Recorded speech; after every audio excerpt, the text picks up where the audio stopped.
Good evening, everybody. Els Unicorn here again. I have a confession to make to all of my subscribers. Regardless of what your ideological, philosophical, or theistic or atheistic persuasion, I just have a little something that I just want to share with everybody. And this is something that I think reflects the recent tenor within certain discussions that I've either observed or that I've actually taken part in. I hate Pwnage. I'll say it again. I hate Pwnage. The reason why I hate Pwnage should be immediately obvious to anyone who claims to, in any way, shape, or form, have any level of respect for discourse, for dialectic, for communication. When Pwnage takes place, the lesson ends. It ended the minute that the Pwnage started. Communication ceases. The dialectic ceases. Anything that is profitable, anything that can be gained is lost because the argument has fallen into a state of utter irrationality. Emotions have taken over, and without warning, one person's ego becomes more important than everybody else's. The sad irony of this is that most of the people who are in love with the concept of Pwnage, people that are in love with it that I encounter regularly, are people that claim that they have everybody else's best interests at heart. People that claim that humanity must work together and be one peaceful and collaborative unit. Yes, people like the skeptical heretic who I've been involved in a little bit of a conversation with on the side of late. I think I'm beginning to understand exactly why it is that I was turned off by the guy at first. I mean, I had some ideas about it at first, but I think the big thing for me is just this general nature to the way he talks.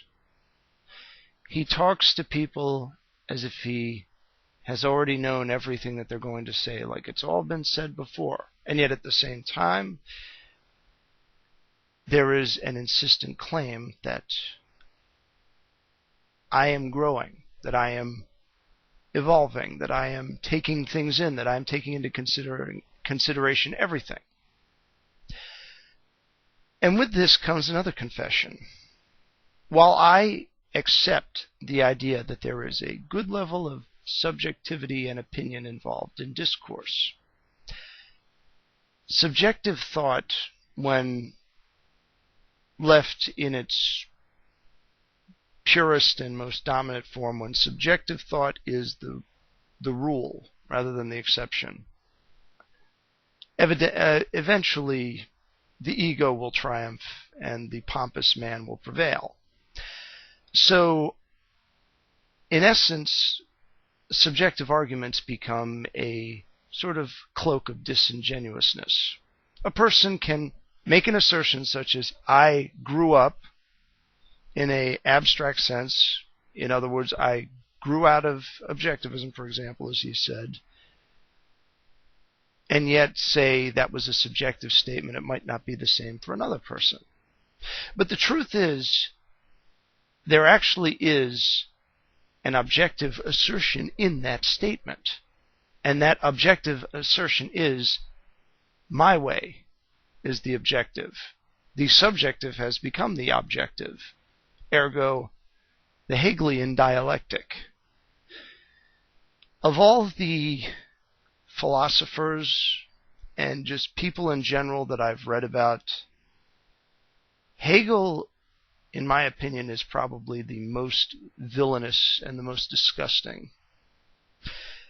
Most often, people of my particular persuasion tend to really dislike either Karl Marx or Nietzsche. Those are two popular whipping boys. Karl Marx for the people that support free market libertarianism, and Nietzsche for people that are theists of one type or another, particularly Christians. But Hegel, in my opinion, lent a good amount of legitimacy to people who conduct themselves in the way that I am currently decrying right now. People who are, on one hand, claiming to be growing and to be evolving and being part of the grand pantheistic whole that is existence, and yet on the other hand, believe by the default of the subjective being the rule of the day that my opinion is right. In essence, your opinion has to be right because it's your opinion. Now, in order for a person to give an opinion and not come off this way or not to actually believe this, a person would have to either accept that there's more out there than just what I believe, or he would at least just have to entertain the suggestion that there might be a bigger world out there. Can't say with certainty that there is, but that there might be. And again, the claim is made repeatedly that this is what this individual thinks. And this is something that I've gotten into with other people in the YouTube atheist community. I'm going to make a bold assertion right now. I've made similar assertions before, but I'm really going to put my foot down right now. There are two kinds of atheists, in my opinion. Atheists of an intellectual persuasion and YouTube atheists. What's the difference between the two? Intellectual atheists, of which there are some on YouTube that I've encountered, and I've had very fulfilling discussions with them on topics, obviously, other than religion, because I don't usually bring the religion thing up, because I think it's something that is best left to people that are interested in that stuff. But when it comes to other things, politics or whatever, these are people that know where I stand on this, and it doesn't come up in a conversation. The YouTube atheist is somebody who will come onto your channel and start saying things to you about your professed beliefs in this area in a medium where this is not a topic of discussion. This is a person who eats, sleeps, and breathes the concept of wanting up somebody he doesn't disagree with. That he does disagree with, excuse me. And hence we have Pwnage. Now, Pwnage can infest any mode of thought, but it is morbidly pervasive in the YouTube atheist community. And this isn't just an assessment of the skeptical heretic's nature. It is an assessment of his entire subscriber base. And it is an assessment of the entire subscriber base of Thunderfoot, of DPR Jones, of Zomgets Chris, of all of these people. It's what they do. It's an endless, infinite regression of preaching to the choir and mocking those who don't attend the service. And frankly, it's something that nothing is really gained from. There was actually a good video that was put up recently that Eagle Eye 1975 linked to, and I'm going to put a link to it in the description, where there was actual references to instances where in political campaigns and negative campaigning, how the desired result of negative campaigning, which was swaying people to another opinion, turned out to have a very unintentional and sort of a backfiring effect to it. The exact opposite of what was desired out of this mode of action came about. People get hardened in their viewpoints. And speaking for myself, as a person who is a theist and who does have regular interaction with both theists and atheists, I've basically been on both sides of the camp on this particular question. When a person comes to me and goes the Pwnage route, or goes the I'm right and you're wrong route, and look at all the friends I have who are laughing at you, and this is not something that just atheists have done to me. I get this from certain kinds of Christians who don't like the mode of theology I follow, actually. they do actually harden me in my opinions and make me more confident that I'm right. The appeal to ridicule is the appeal to a means of escaping an argument that has been lost. And when I hear people who engage in Pwnage speak, I am listening to a person who the embodiment of their entire life has been, I'm already wrong, but I'm not going to acknowledge it. In some cases, they may have the right view for the wrong reasons, but they have it set in their minds that they have to block out any insecurity they have by being aggressive, being rude, being arrogant, and having a heightened opinion of oneself that is intentionally off-putting towards others.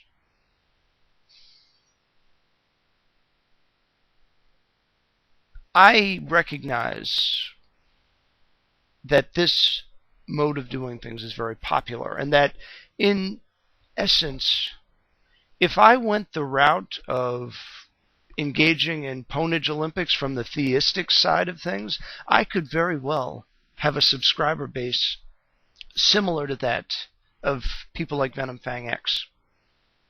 But I don't really want that. I have an eye towards quality as opposed to quantity. And given that the purpose of this channel is political and not necessarily religious, although religion and politics have this way of meeting halfway in several respects, I think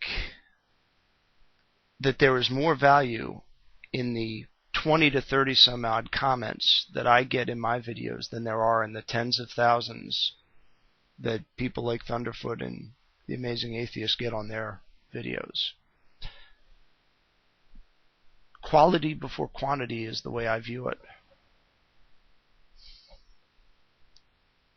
The thing that ultimately puts the skeptical heretic in this camp of people who think this way is that while he asserts that he is growing and becoming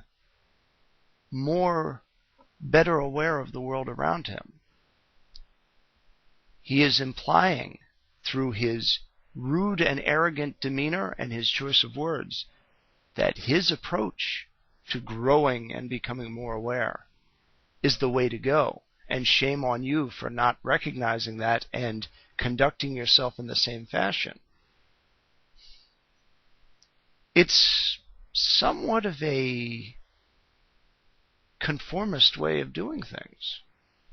Attempting to pass oneself off as being nonconformist and being a individualistic thinker. That's not the way it works in practical terms.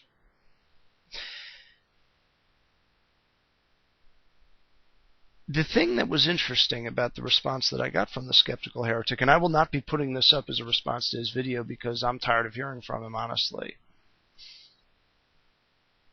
is that he chose a very particular segment of what I said that included my passing reference to my theistic persuasion, specifically to set his dogs upon me. He could have simply posted the question and answered it. His video would have been about 2 minutes shorter, and given the short attention span of his audience, would have been more effective. Probably would have gathered attention from other viewers who have similarly short attention spans. I think that's a little suspect. I'm not drawing any definite conclusions on it, but given his audience, I'm left to speculate that he was letting his audience do the Pwnage for him and that he was simply going to step back and enjoy the fireworks. I put a couple of comments on that video. One addressing one of the jackasses that subscribed to him, who was conducting himself as such, otherwise I wouldn't call him that, and two directed towards him. As far as I'm concerned, the conversation between us is basically over.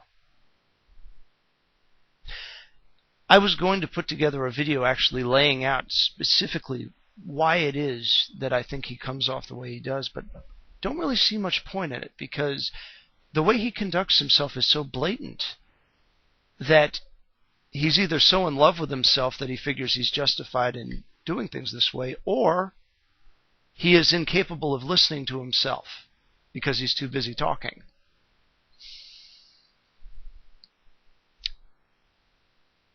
Nonetheless, I will leave the skeptical heretic with one passing thought before I move on with the rest of my life and go back into my political dissertations.